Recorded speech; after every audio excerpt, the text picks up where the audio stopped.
Պատգամավորը թիրախավորում է բոլոր ծառայածներին այն համատեքստում ասելով, որ իմ որդին չի ծառայել, որովհետև շատ բարձրակարգ է։ Դուք ինչու չեք անդրադառնում այս խտրական հայտարարությանը, կաշկանդված եք, որ նա քաղաքական հանձնաժողովի նախագահ է։ Անկեղծ ասած, մի քիչ զարմանում եմ կաշկանդվածության վերաբերյալ տարբեր ձևակերպումներից, որովհետև այն դեպքում, երբ որևէ պաշտոնատար անձ խտրական հայտարարություն անում է, այդ դեպքում երբ նախորդ տարի պայմանավորված տարբեր հանգամանքների հիմքով հաղորդակցություններ տեղի ունեցել լրագրողի հետ կապված, ես խոսել էի խնդրի վերաբերյալ, ես չեմ կարծում, որ տվյալ պարագայում մենք ունենք իրավահավասարության եւ հակախտրականության ոլորտին առնչվող որևէ հայտարարություն, որին կարիք կա մարդու իրավունքների պաշտպանի դերակատարությունից անդրադառնալ, հետեւաբար այս վերջին հայտարարությունը նկատում։ Այո, որովհետեւ եթե թիրախավորում է ծառայացներ է, ստացվում որ երիտասարդ տղան շատ խելացի է, մենք դրանից հետո պատգամավորն ինքը անդրադարձել է իր իսկ խոսքին, եթե չեմ սխալվում, նաեւ ներողություն է խնդրել, իսկ մենք անդրադառնում ենք ոչ թե մեկնաբանություններին, այսինքն ոչ թե մեկնաբանում ենք տարբեր պաշտոնատար անձանց խոսքեր, այլ անդրադառնում ենք խոսքերին, եթե դրանք կարող են պարունակել իրենց մեջ իրավահավասարություն, հակախտրականության ոլորտում։ Վիրավորանք է պարունակում Տիկին Մանասյան։ Խնդրել, ասում էր ինքնուրույն սխալ եք հասկացել, այնտեղ ներողություն չէր խնդրել, ասում էր ինձ սխալ եք հասկացել։ Նորից եմ կրկնում, ես որպես մարդու իրավունքների պաշտպան եւ իմ հաստատությունը չենք կարող մեկնաբանել պաշտոնատար անձանց խոսքերը։ Եթե տեսնում ենք իրավահավասարության ու հակախտրականության ոլորտին առնչվող խնդիրներ, դրանց արձագանքում ենք, այդ թվում պարոն Քոչարյանի հետ կապված նախորդ տարի մենք ունեցել ենք, եթե չեմ սխալվում, հարցազրույց էր ու եթե չեմ սխալվում, փայլակներ վարում հարցազրույցը, դրա հետ կապված շատ հստակ հաղորդակցություն։ Այս պարագայում բոլորովին այլ իրավիճակ է, եթե համարում եք, որ էթիկային առնչվող խնդիրներ կան, այդ խնդիրները բնականաբար հնարավորություն ունենք այլ ձևաչափով պահանջելու, որպեսզի բարձրացնենք։ Իսկ Նիկոլ Փաշինյանի հայտարարությունները, որ սպառում է լրագրողներին, թե բանը ծանոթներ հետ կփոկեն, չգիտեմ, հաշմանդամ կմնա, կան գործ կմնաք եւ այլն, սրանց մեջ դուք խնդիր չեք տեսնում այս սպառնալիք ակնարկների։ Հարգելի սիրելի լրագրողներ, Վահե, սիրելի Վահե։ Եթե Վահե ջան,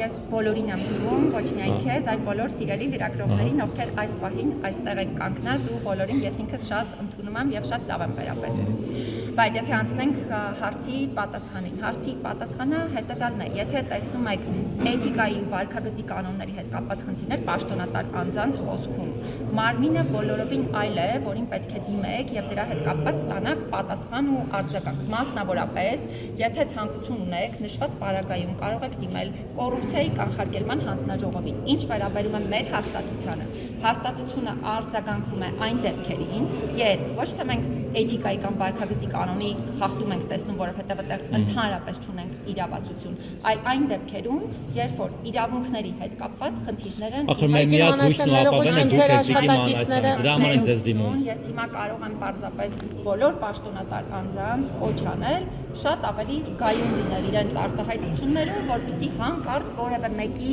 մտքով չանցնի որևէ տպավորություն, որը ոչ միայն պաշտոնատար անձանց, այլ նաև այլ դերակատարների, որովհետև օրինակ նույն իմ հաստատության աշխատակիցների հետ կապված երբեմն կամ նույն իմ հաստատության հետ կապված տարբեր դերակատարների կողմից ձևակերպումներ ենք տեսնում, որոնք եւս սպառնալիքի տպավորություն են իրենց մեջ, առնվազն պարունակում եւ թողնում, հետեւաբար այս Տիկին Մանասյան, ներողություն, ձեր աշխատակիցները 18-ամյա Դավիթին էին այցելել, ծնողները, հա, բազմաթիվ մարդիկ նաեւ ձեզ էին դիմել, դիմումների հետ կապված ինչ եղավ եւ ձեր աշխատակիցները ինչ էին արձանագրել։ Դիմումների հետ կապված չասեմ ինչ եղավ, որովհետև այս գործի քննությունը սկսվել է իմ սեփական նախաձեռնությամբ, այսինքն մենք բոլոր գործողությունները արել ենք մինչև դիմումներ ստանալը, նաև ժամանակակցությունը, հա, փորձեմ ես ինքս հիմա էլ հրապարակել, մեկ անգամ եւս առիթը օգտագործելով, անմիջապես ենք սկսել իմ նախաձեռնությամբ դիմումի ուսումնասիրությունը, հաջորդ օրը ձերբակալված անձանց պահման վայր են իմ աշխատակիցները մեկնել իմ հանձնարարությամբ եւ բոլոր ձերբակալված նշված միջադեպով ձերբակալված անձանց հետ են զրուցել։ Դրանից հետո մենք անմիջապես հավաքագրել ենք անձի առողջական վիճակի հետ կապված իրենց կողմից ներկայացված տեղեկատվությունը եւ մնացյալ հանգամանքները։ Առաջին օրը անմիջապես հայտարարություն ենք արել, հատուկ շեշտադրելով, որ իրավասու մարմիններից պահանջում ենք, որպեսզի բոլոր գործողությունները լինեն իրավաչափ, անհամաչափ ուժ չգործադրվի եւ այլն։ Հետո երբ անձը կանոնավորվել է, դարձյալ իմ հանձնարարությամբ անմիջապես այցելել ենք իրեն քրեակատարողական հաստատությունում այնտեղ եւս ոչ միայն առանձնացրույց ենք ունեցել, այլ նախ իր հետ կապված բոլոր հնարավոր փաստաթղթերն ենք ուսումնասիրել, անմիջապես քրեակատարողական հիմնարկի վարչակազմի հետ ենք մի շարք քննարկումներ ունեցել թե բժշկական օգնության ու սպասարկման, թե նաև կրթության իրավունքի երաշխավորման հետ կապված։ Ես նույն օրը հայտարարություն եմ արել, այդ թվում անդրադառնալով կալանքի հետ կապված հարցին, որը նշեմ մեր հաստատության տեսանկյունից դասական առումով այնպիսի հարց չէ, որին ես կարող եմ անդրադառնալ։ Բայց ամեն դեպքում Տիկին Մանասյան, ուս կներեք։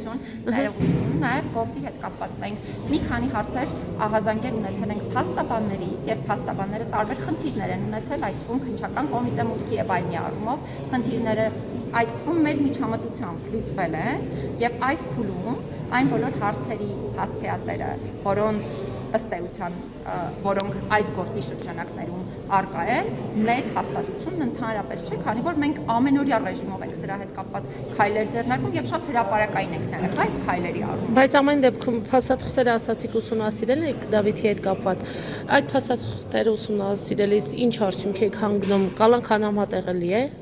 հիվանդությունների հետ, թե ոչ։ Այս հետ կապված ես հիմա չեմ կարող ձեզ պատասխան տալ, որովհետև հարցի վերաբերյալ նախ որոշումը կալանքի հետ կապված որոշումը դատարանն է կայացնում, ես չեմ կարող ասել, որ հիվանդությունը միանշանակ համատեղելի կամ անհամատեղելի է, բայց կարող եմ հատուկ շեշտադրել, որ հաշվի առնելով անձի հետ կապված առողջական վիճակի առնչությամբ արկա փաստաթղթերը, կրթության իրավունքի հետ կապված հարցերը եւ այլն, ես ինքս եւս առաջարկել եմ քննարկել այլընտրանքային խափանման միջոց կիրառել։ Ում եք առաջարկել Տիկին Մանասյան։ Ում եք առաջարկել։ Այսքանը հրապարակային Դատախազությանն եք առաջարկել։ Եթե որևէ արդյունքներ լինեն, մենք ձեզ դրա վերաբերյալ